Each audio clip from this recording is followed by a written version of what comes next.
We will be doing a lab on electrical energy and power, but I just want to give you the equations for both of these. We've talked about all kinds of different energies.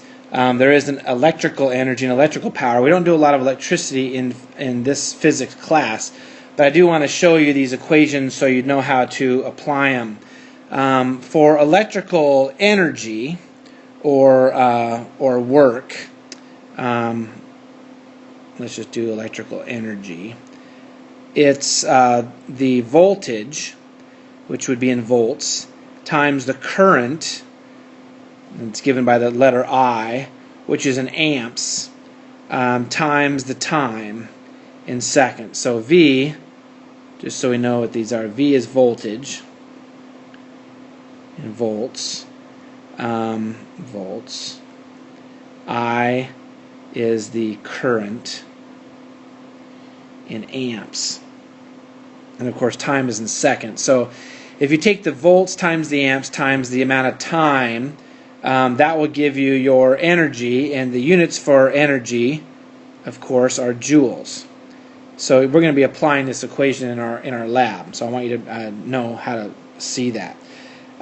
So what is power? Well, power, if you remember, is work over time, or energy over time. So that means if I take energy, I take volts times amps times time, and I divide it by time, then the times cancel out. So the equation for power is just volts times the amps. Volts times the amps would be the power. And of course the units for this is watts, as always. So and you might have, you've heard of that. So I can get a light bulb, right? I can get a light bulb, which is, like a 100 watt light bulb. It says 100 watts stamped right on there. So if you want to find out how much energy you're using, well, your watts is volts times amps. So it takes volts times amps, and that's 100 watts. That's how much power, 100 watts, how much power the light bulb gives off. So if you want to find energy, you'd have to take that watts times time in seconds to figure out how many joules of energy you're using. This is why you want to turn the light bulbs off when you're not using them, because you're going to take the time, however many seconds you leave it on, times that 100 watts, and you're going to have how many joules of energy you're using. Your electric bill, if you've ever looked at it, you should ask your parents for it and look at it. It comes in a strange unit called kilowatts hours. Kilowatt hours. So it's kilowatt times hours. So is this a power bill? Is it an electrical power bill, or is it an electric energy bill? Well, kilowatts is power, right? Power is watts or kilowatts. I could divide by 1,000 and have kilowatts. That's power. It's power times hour, which is a unit of time. So it's power times the time. So a kilowatt hour is a strange unit for electrical energy. This is a joule is technically a watt second, right? A watt second, because a watt is a joule per second. So a joule would be a watt second. So I can write it as a kilowatt hours. The reason we don't do it in watt seconds is because, if you took your kilowatt, instead of doing it in kilowatts, you did it in watts, that'd be a much bigger number than your kilowatts.